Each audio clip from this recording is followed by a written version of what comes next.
अस्सलाम वालेकुम everyone, welcome and welcome back to my channel. अच्छा जी, मेरे सामने एक एडिटोरियल मौजूद है डॉन का, और ये एडिटोरियल है प्लास्टिक मिनेंस। अच्छा, ये जो एडिटोरियल है बेसिकली इसका जो क्रक्स है दैट इज़ पोल्यूशन। ठीक है, कि कैसे प्लास्टिक का यूज़ जो है वो हमारे इन्वायरमेंट को पोल्यूट कर रहा है। ठीक है, एंड एवरीथिंग इन बिटवीन। तो हम जो है वो इसको रीड आउट करेंगे, देखेंगे कि इसके अंदर राइटर ने क्या बात की है।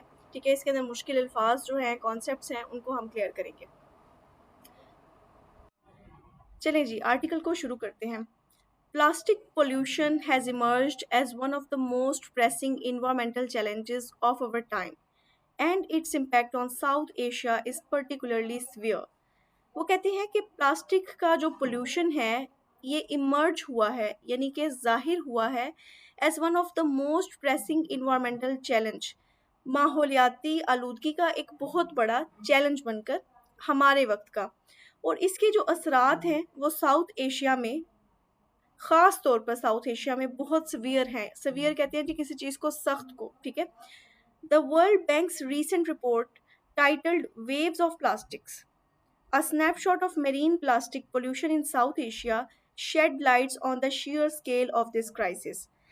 अच्छा, वो कहते हैं कि रिसेंटली एक रिपोर्ट शाया की है वर्ल्ड बैंक ने, और इस रिपोर्ट के मुताबिक उन्होंने एक स्नैपशॉट दिया है, यानी कि एक पिक्चर दी है कि जो मेरीन यानी कि समुद्री माहौल है उसके अंदर प्लास्टिक कितना ज़्यादा है, पोल्यूशन है साउथ एशिया के अंदर।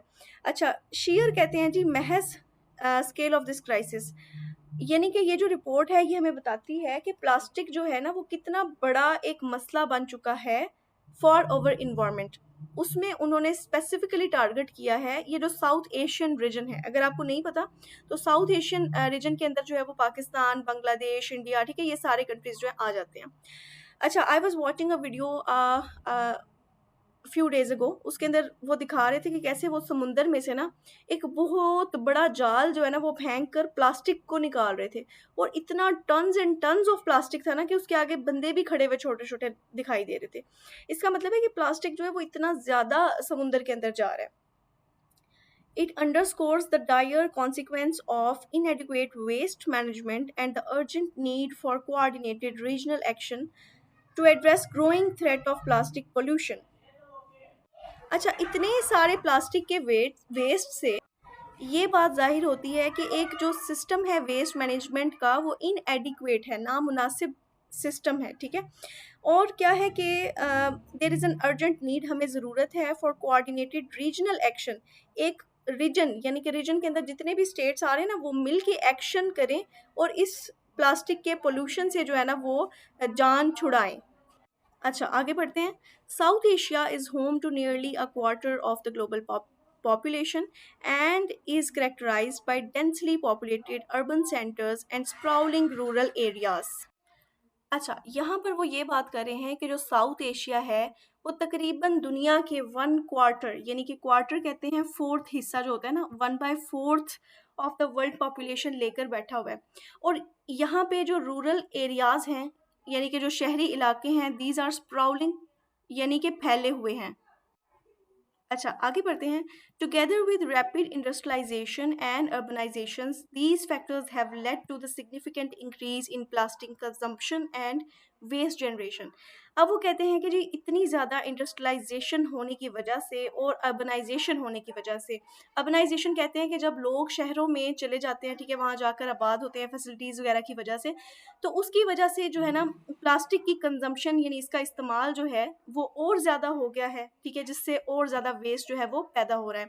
The report highlights that over 62% of plastic consumption in the region is tied to packaging, much of which is single use and often ends up as waste in rivers and oceans. अच्छा, इस report के मुताबिक 62% of the plastic consumption, 62%, ठीक है, वो इस वजह से है कि वो मटेरियल वगैरह जो है ना वो पैक हुआ हुआ होता है। जैसे मिसाल के तौर पे आप कोई चीज़ ले रहे हैं ना, वो एक प्लास्टिक के लिफाफे के अंदर बंद है। फिर अल्टीमेटली क्या होगा कि वो जो लिफाफा है वो डस्टबिन में जाएगा, डस्टबिन में से वो जो भी उनका जहाँ पे भी वेस्ट सेंटर है, इन शॉर्ट ये कि जो प्लास्टिक हम लोग यूज़ करते हैं in the form of rappers, वो आखिरकार जो है वो रिवर्स और ओशंस के अंदर चला जाता है। आगे आगे बढ़ते हैं जी। Pakistan like its neighbors, faces enormous challenges in managing plastic waste. Pakistan जो है वो बहुत सारे मसाइल का सामना करता है अपने नेबर्स की तरह प्लास्टिक को मैनेज करने के लिए. The report notes that while Pakistan has the lowest plastic waste leakage rate in the region, the country's inadequate waste collection infrastructure and reliance on the informal waste management systems pose significant obstacles. अच्छा, यहाँ पे वो ये बात करते हैं कि चूंकि पाकिस्तान जो है ना वो अपने पूरे रीजन के अंदर, यानी कि ये जो हमारे रीजन है जिसमें इंडिया है, चाइना है, ठीक है, बांग्लादेश है और बाकी सारे कंट्रीज हैं, उनके मुकाबले में पाकिस्तान जो प्लास्टिक का वेस्ट पैदा कर रहा है वो बहुत कम है. लेकिन हमारा जो वेस्ट कलेक्शन का सिस्टम है ना वो ठीक नहीं है, ठीक है. और इसकी मिसाल तो आपके सामने है. आप आम मोहल्लों में, ठीक है, गलियों में चले जाए, वहाँ आपको वैसे ही यानी कि डंप किए हुए जो कूड़े के ढेर हैं वो नज़र आएंगे, ठीक है. तो it is a big obstacle. ये जो वेस्ट मैनेजमेंट सिस्टम का ना होने की वजह से हमें ये ढेर नज़र आते हैं. अदरवाइज देखें ना, अगर आप यूरोपियन कंट्रीज़ को देखते हैं या अमेरिकन कंट्रीज़ को देखते हैं तो उसमें आपको नज़र आता है कि उनका प्रॉपर, इनफैक्ट डस्टबिन्स भी डिफरेंट टाइप्स की होती हैं, ठीक है, कि इसमें ये वाला वेस्ट जाएगा, इसमें ये वाला वेस्ट जाएगा. तो इसका मतलब है कि हमें एक प्रॉपर वेस्ट मैनेजमेंट सिस्टम की ज़रूरत है. The informal sector comprising waste pickers and the small scale recyclers play a crucial role in mitigating the waste crisis, yet it operates in a decentralized and unregulated manner, therefore limiting its effectiveness. अब वो कह रहे हैं कि हमारा एक informal सा sector है जिसके अंदर जो वेस्ट कूड़ा उठाने वाले लोग, ठीक है, स्मॉल स्केल पर काम करते हैं और आपको पता ही है कि कभी वो आते हैं और कभी नहीं आते. ये किरदार तो अदा करता है लेकिन इतना ख़ास नहीं. अच्छा, ये मिटिगेट का मतलब होता है कम करना, ठीक है. अनरेगुलेटेड का मतलब होता है जी गैर मुनज़्ज़म. अब ये जो हमारा पूरा सिस्टम है ना ये वेस्ट को कलेक्ट करने का, ठीक है, ये एक अनरेगुलेटेड सिस्टम है और डिसेंट्रलाइज्ड सिस्टम है. देखिए, सेंट्रलाइज होता है कोई चीज़ के जो सेंटर में हो, ठीक है, जिसके ऊपर यानी कि कंट्रोल हो, ठीक है. इसी तरह से डिसेंट्रलाइज वो चीज़ होती है जो सेंटर से दूर हो, यानी कि अथॉरिटीज़ की जो डोमेन है उसके अंडर पूरी तरह से ना आ रही हो, डिसेंट्रलाइज हो. तो जो चीज़ डिसेंट्रलाइज होती है ना उसके अंदर फिर खराबियां तो होती ही हैं, ठीक है. The Hindu Kush Himalayan region is a critical area where the impacts of plastic pollutions are acutely felt. अब ये हिंदू कश का एक इलाका है, हिमालयस के जो आपको पता है पहाड़ है, वहाँ पे एक रीजन है हिंदू कश. वहाँ पे वो कह रही है कि प्लास्टिक का पोल्यूशन जो है ना एक्यूटली, यानी उसका जो असर है वो शिद्दत से महसूस किया जा सकता है. This region, the source of major transboundary rivers, is increasingly polluted by plastics which flows across borders, wreaking havoc on the ecosystems and communities downstream. अच्छा, अब इस बात को समझिएगा. वो कह रहे हैं कि ये जो रीजन है ना ये यहाँ पे ट्रांस बाउंड्री रिवर्स हैं. ट्रांस बाउंड्री मीन्स कि जैसे फॉर एग्जांपल एक ये स्टेट है, स्टेट ए, और ये स्टेट है, स्टेट बी. तो यहाँ के जो रिवर्स यहाँ पर आ रहे हैं, ठीक है. अब देखें वो यहाँ पे इस कंट्री का जो प्लास्टिक वेस्ट ये सारा कुछ है ना वो इस कंट्री के अंदर आ रहा है, ठीक है. तो ये क्या कर रहे हैं जी, रैकिंग फैला रहे हैं, हैवक, तबाही इकोसिस्टम की, यानी कि माहौल की तबाही इससे फैल रही है. और ख़ास तौर पे वो कम्युनिटीज़ जो डाउन स्ट्रीम रह रही हैं. डाउन स्ट्रीम का मतलब ये है कि एक इलाका जो है ना, आपको पता है कि ज़मीन हमवार नहीं होती, कोई इलाका ऊंचा है कोई नीचा है, ठीक है, अपने जो प्लेन के हिसाब से. तो जो डाउन स्ट्रीम है यानी कि जो इलाके नीचे मौजूद है वहाँ से देखिए पानी बहता हुआ आ रहा है, तो वहाँ पर तो लेकर आएगा ना प्लास्टिक का वेस्ट, तो वो कम्युनिटीज़ तो डिस्टर्ब होंगी, ठीक है. अच्छा, उसके बाद है the degradation of these water systems not only threatens biodiversity but also comprises the livelihood and health of millions who depend on these rivers for drinking water, agriculture and fishing. अब इससे क्या हो रहा है कि ना सिर्फ उन लोगों की जो जिंदगियां हैं वो इफेक्ट हो रही हैं, ठीक है, मिलियंस ऑफ पीपल की, बल्कि उनकी हर तरह की जो जिंदगी का दारोमदार है, ड्रिंकिंग, पानी पीने पर, ठीक है, उनका जो एग्रीकल्चर है, उनकी फिशिंग वगैरह है, वो सारी इससे डिस्टर्ब हो रही है. अच्छा, आगे चलते हैं.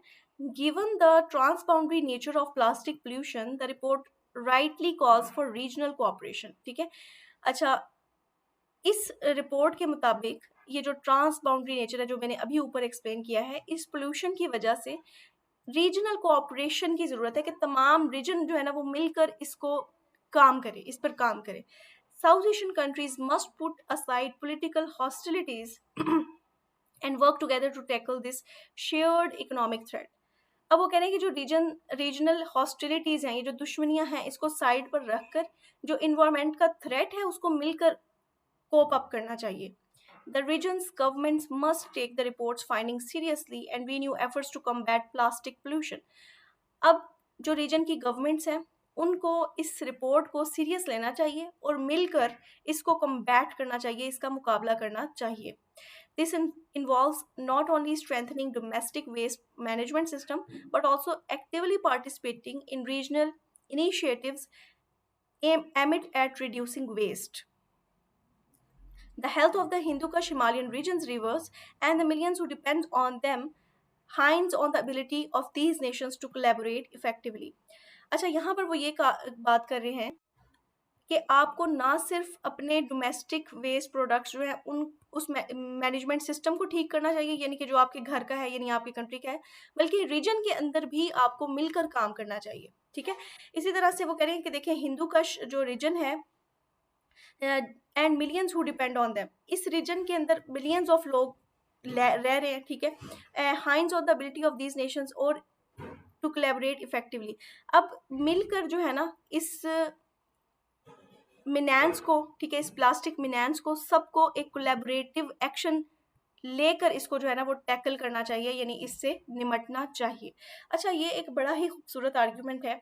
बहुत कम लोग जो है वो जब ये क्लाइमेट के ऊपर बात करते हैं अपने एसेज में या पाकिस्तान अफेयर या कहीं पे भी आपके पास कोई क्वेश्चन आ गया ना, तो वो प्लास्टिक मिनांस के ऊपर बहुत कम काम करेंगे. ठीक है. आप इस आर्ग्यूमेंट को नोट कर लें और इसके अंदर ये जो वर्ल्ड बैंक की रिपोर्ट हमने पढ़ी है इसको जो है वो आप बिल्कुल रेफरेंस के तौर पे यूज़ करें and it will become a beautiful argument.